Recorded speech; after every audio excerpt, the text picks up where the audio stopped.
9:30 is the time. Voice still holding out, Maureen. I'm hanging in there. That's good. Yeah, 682-1270, the phone number 307-682-1270. If you're outside the area code, and of course, pretty much everything I'm talking about and more, my website is boldrepublic.com.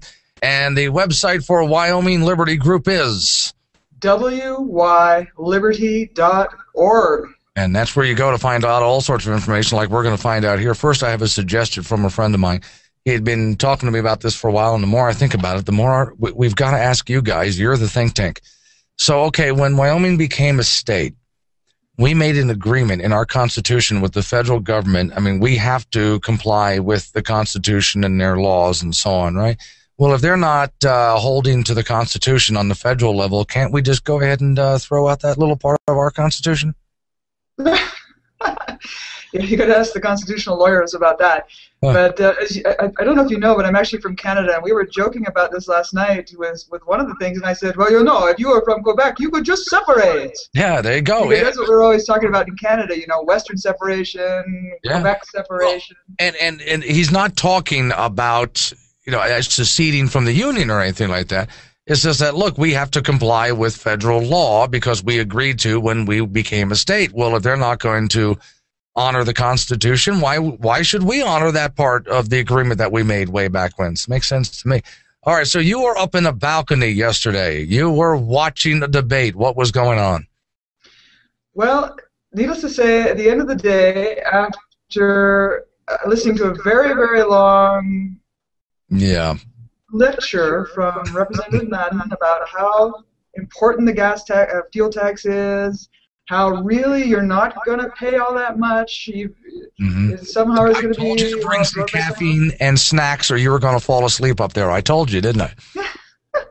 Well, I was tweeting, so anybody can follow our Twitter feed. If you go to Wyoming Liberty Group is our Twitter feed, so you can follow us there. You can follow us on Facebook also, because we do post a lot of our stuff on Facebook too.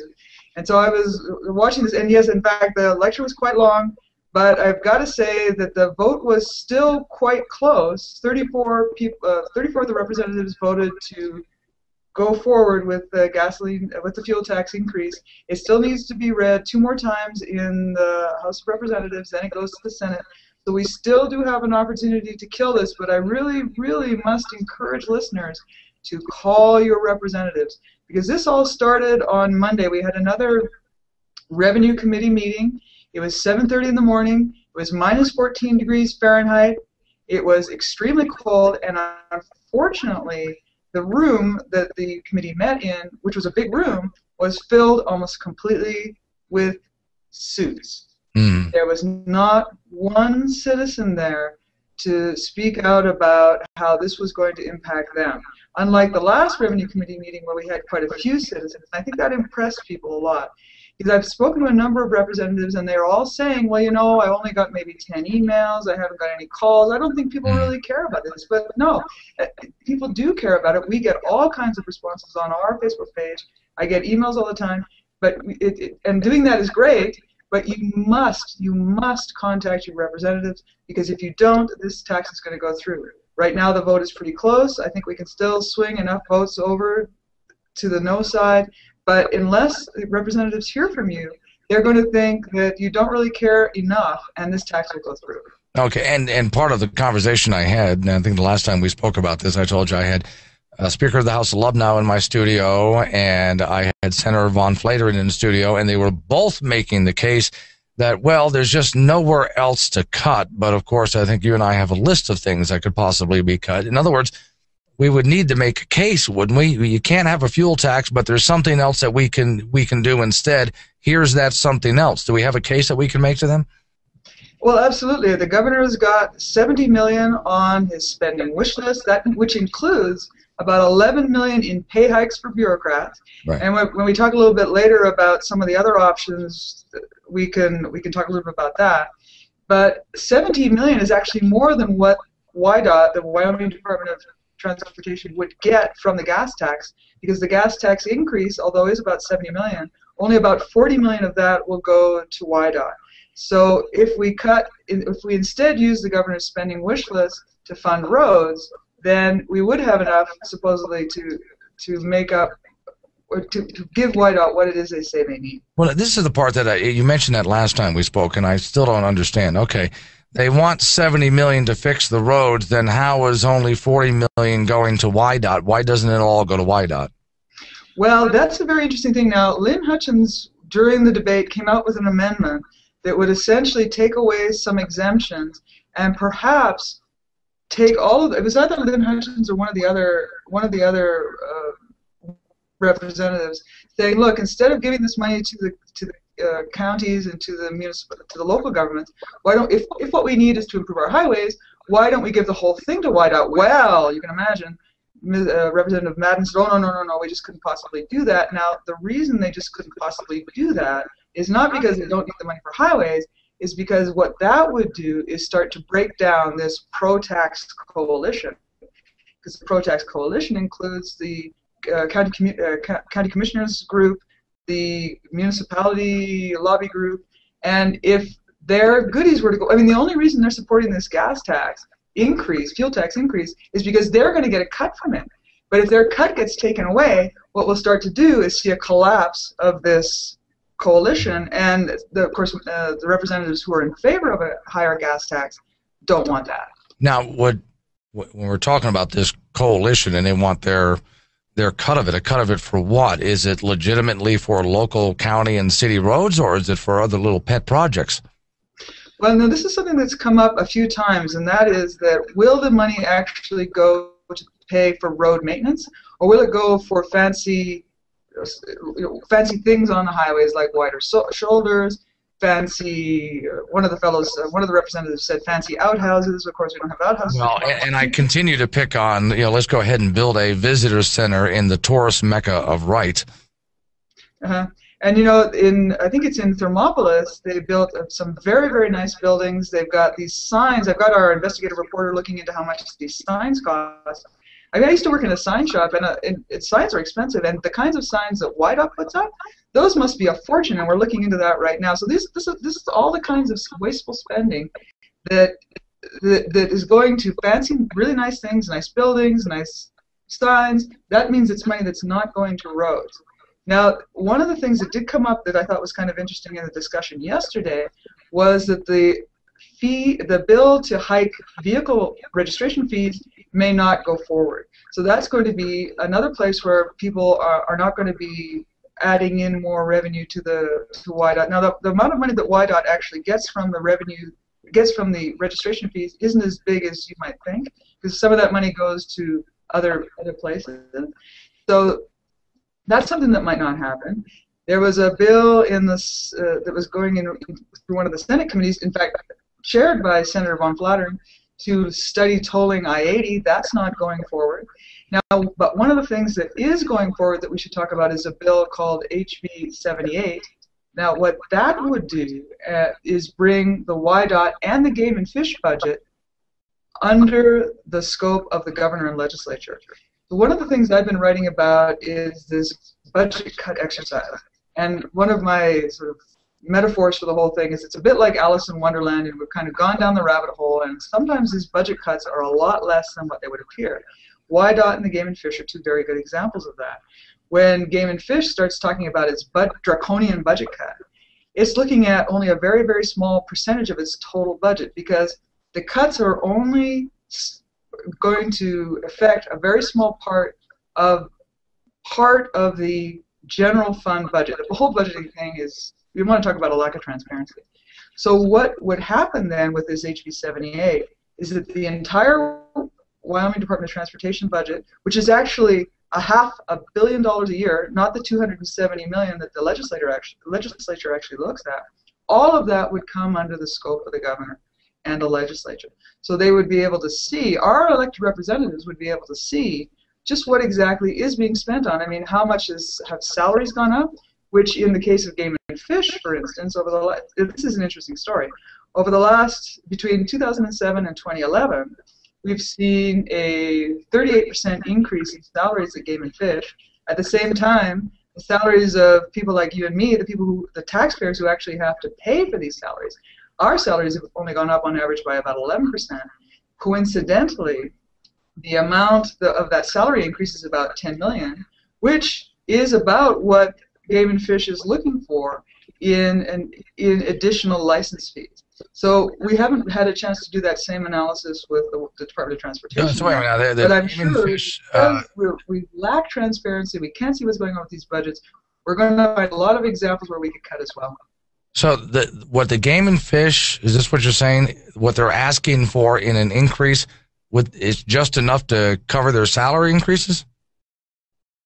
What they're asking for an increase is the same as what their salaries increased by between 2007 and 2011. Okay. All right, wait. What do you know? Yeah, go ahead. Time is 9:43. News Talk 1270 KIML, the radio station. I'm joined by Maureen from Wyoming Liberty Group, and I think we might have a couple of calls on the line. This is Glenn. You've been holding on. You still there? Good morning, Glenn. This is Vicki Kissick. Hi, Vicki. What you got for us?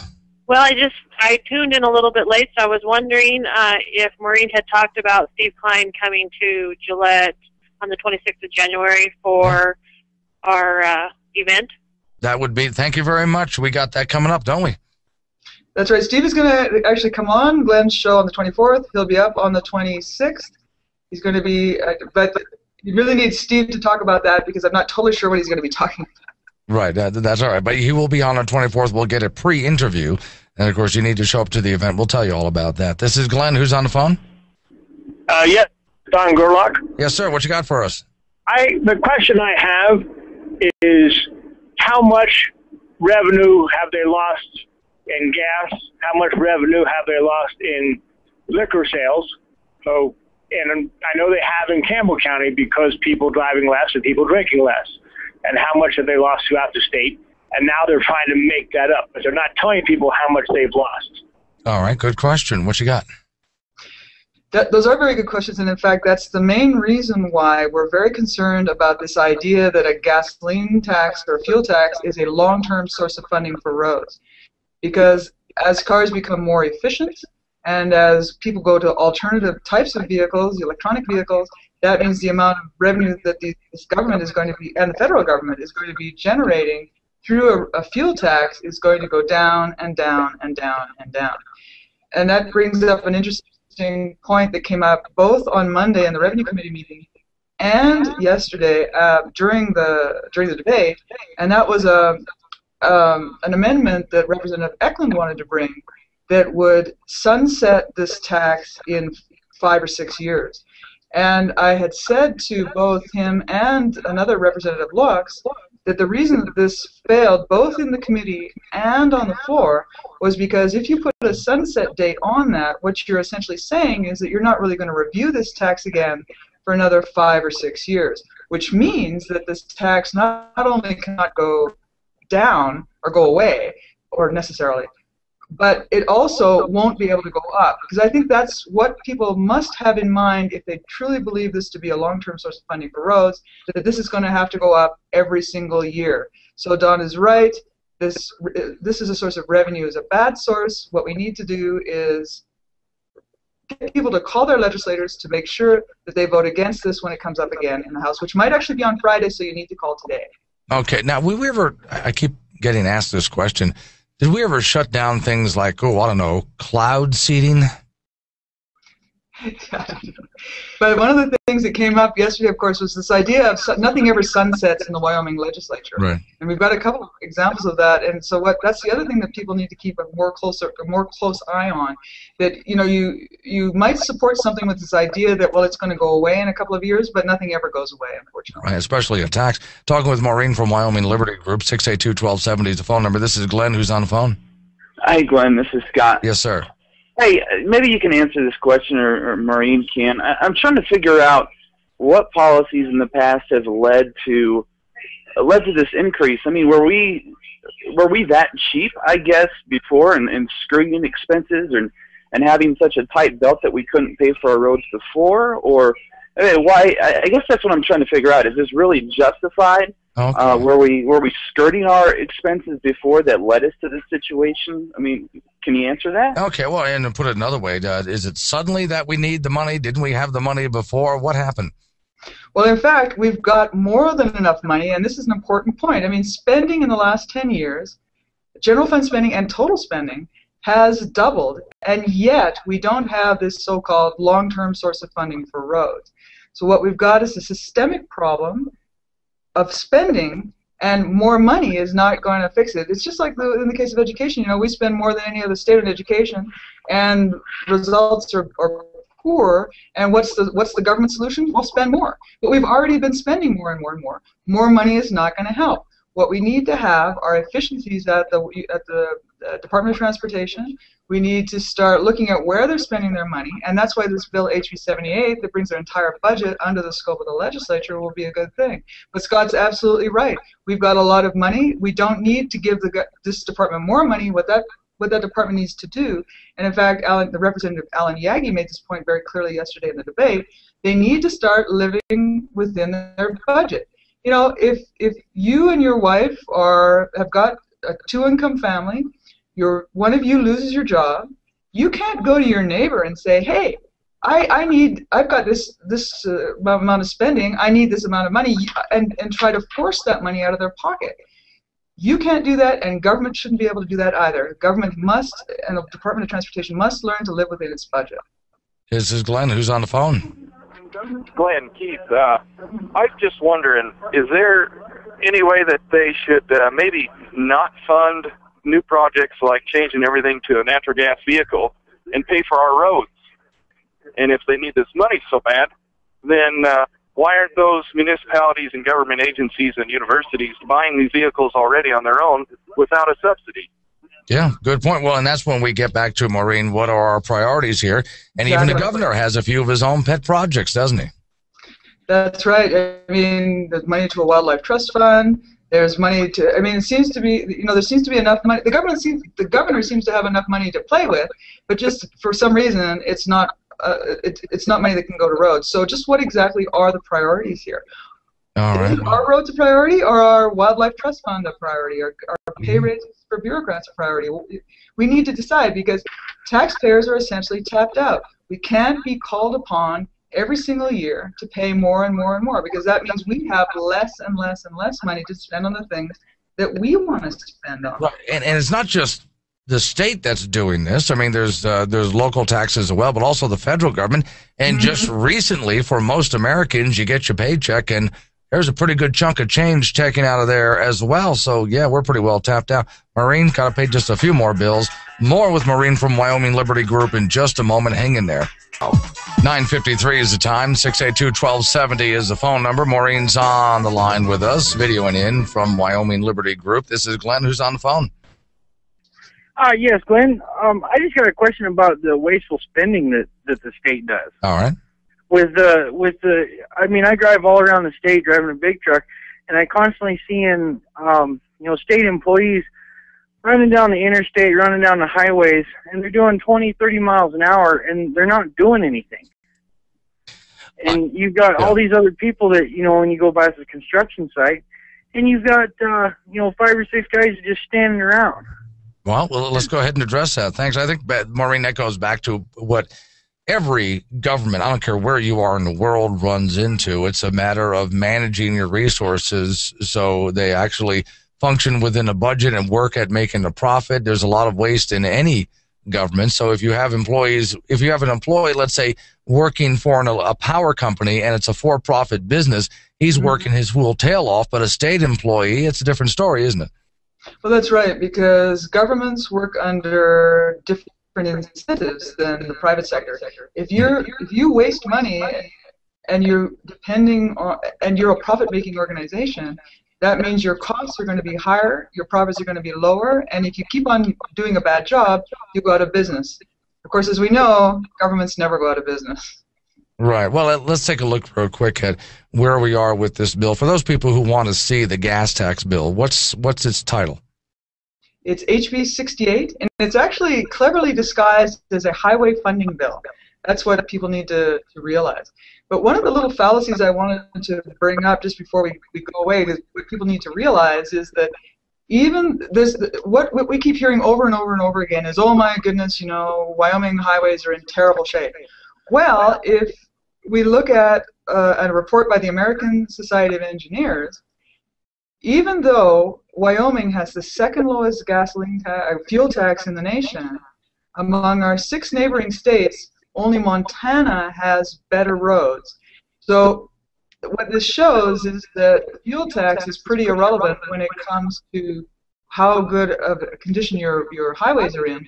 And as we talked about earlier, as cars become more efficient, the fuel tax is going to become less and less and less and less relevant. So, you know, according to, if you look at national data, our highways are actually in pretty good shape. We don't need to pay more fuel tax. Okay, and right now the bill has passed where, and it is sitting where? Right now, that's passed its first reading in the House of Representatives. It goes to a second reading, and I think that might be on Friday. And there'll be another vote, and then there'll be a third vote in the House. And then if people don't call their legislators, this means it's going to then go to the Senate. If it passes the Senate, then we're in serious trouble. Okay. Well, I find it interesting that you say that it is being passed as a highway bill when, in fact, because, again, I had a couple of our representatives, both House and Senate, including the Speaker of the House in the studio, saying that's exactly what it was. This is Glenn. Who's on the phone? Glenn, you're never going to guess. Oh, yeah. How are you, Carl? What you got for us? I'm good. House Bill 104, okay? And for those of you that don't pay attention to what our state is doing, House Bill 104 is an act relating to firearms, providing that any federal law which attempts to ban a semi-automatic firearm or to limit the size of a magazine of a firearm or other limitation on firearms in this state shall be unenforceable in Wyoming. Well, let me ask Maureen about that real quick, and then I want to finish the conversation with her. Maureen, do you know anything about that bill and where it is right now? No, Steve, when you get on with Steve Klein, he's the person to talk to, anything to do with firearms, that sort of thing. Okay, that's fine. So let's get back to, all right, we have to get a hold of our representatives, and by the way, if you don't know who your representative is, shame on you. So it's really easy to find out who your representative is, and you can do that right at the state website, can't you? That's right. You can go to the Legislative Service Office website. Also, if you go to our Facebook page, I'm going to pop up a list with emails, and I'll put up some contact information on our Facebook page as well, so you can check there. You can always give us a call. It's area code 307-632-7020. You can send an email to info@wyliberty.org. That's the easy one. If you need some help, be sure to give us a call. It's 307-632-7020, wyliberty.org. See, what's really disappointed me here, and where I'm supposed to be living is what I was told was the most conservative state. It looks like we have a government that is still trying to grow, even though they're telling us, oh, we're making major cuts. I see nothing but growth in this session. Am I wrong? You're absolutely right, and this is another total irony. We've got the governor talking about 6.5. Well, first he was talking about an 8% budget cut, and in the State of the State that he gave, the budget cut, this draconian budget cut, dropped to 6.5%, but spending is still higher. You know, this is government math. So this is what we need to keep an eye out on. One of the questions you had the last time we were talking is which of the groups that are the pro-tax groups, pro-fuel tax groups, and you were wondering how, for instance, could the Wyoming Trucking Association be in favor of the gasoline tax? Well, I've got a little theory about that, because they were also against tolling I-80. Now, anybody you talk to anecdotally will tell you that most of the damage on Wyoming highways is done by truckers. Yeah. So why would they be against a toll and for a gas tax? Yeah, well, I think it goes to what Representative Madden was saying, and that is... 3 seconds to go. I'm going to send you the video and get back in touch with me. We'll finish this conversation. I got to run. There have been... Okay. Shapes for your little ones. Visit us at 901